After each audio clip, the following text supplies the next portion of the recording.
Did you know? Subject 4, putting the sprayer on the road.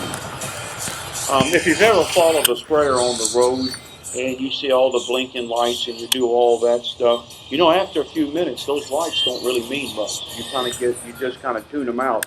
And that's just what we do as human beings. It's just hard to always remember those lights. And it makes it difficult when you start to make a left turn. When you make a left turn, most people believe that you are slowing down to let them pass before you actually make the left turn. And so it didn't strike me, it struck me as this particular video showing one of these accidents, and this person was going to make a left turn. Most people are turning onto roads.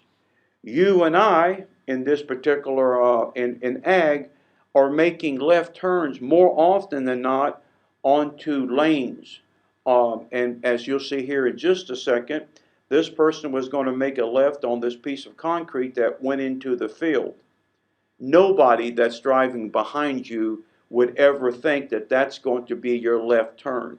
And so when you start to slow down, they think that you're letting them around, and as they pass, you make the left, and you get these car accidents. So, for instance, one of the things that we'd like to see you do when you start to make that left turn is to actually go ahead and take the center line. So this is just a couple of vehicles behind it. And you can see here on the very top piece, you can see the tire of the tractor trying to basically take up the road. And it's telling the people behind them that you're not slowing down. And if they're still confused, they're going to be confused still because you're in the middle of the road. And that's going to make them pause for a second as you start to make your turn. And it's a technique that's used by many, many growers. Now the problem that we got are the lights. These lights on this equipment, they get dirty. They're not very bright. They're single bulb lights. We are now going to lots to LED lights that you can see on your left. On your right, the yellow light, you can see the difference even in broad daylight.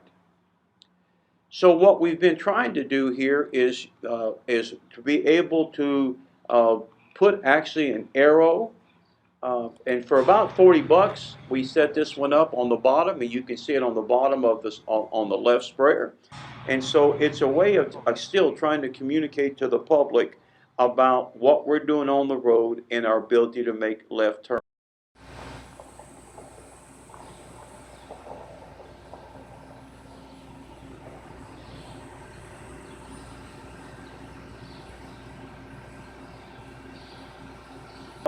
An example of anticipating what the public is going to be doing while you're taking all kinds of equipment on the road. And so it's up to us to anticipate what they will do, since they really don't know what it is that we're doing and what we're trying to accomplish. And you can see here as I go over this ridge right here, over this road, first of all, notice how wide I am. And you can see here the mass confusion that's going to take place as I am coming down the road. And if you'll look at the first vehicle that we're coming up on, um, we're both confused, but finally that one pulls over, and so we're going to take the road. We probably should have never got off the road, but we're going to take the road and then see what happens behind it as people begin to pile up. We don't have a lot of cars, but you can see here people are just confused as to what they're supposed to do and who has the right of way. And if you looked at the width of this piece of equipment, of this sprayer, you can see here that we are wider than the actual road. So again, there's a lot to this, but we have to anticipate. And then another idea is whether or not a trailing vehicle is good or bad. That is, we have somebody behind us with lights warning the public.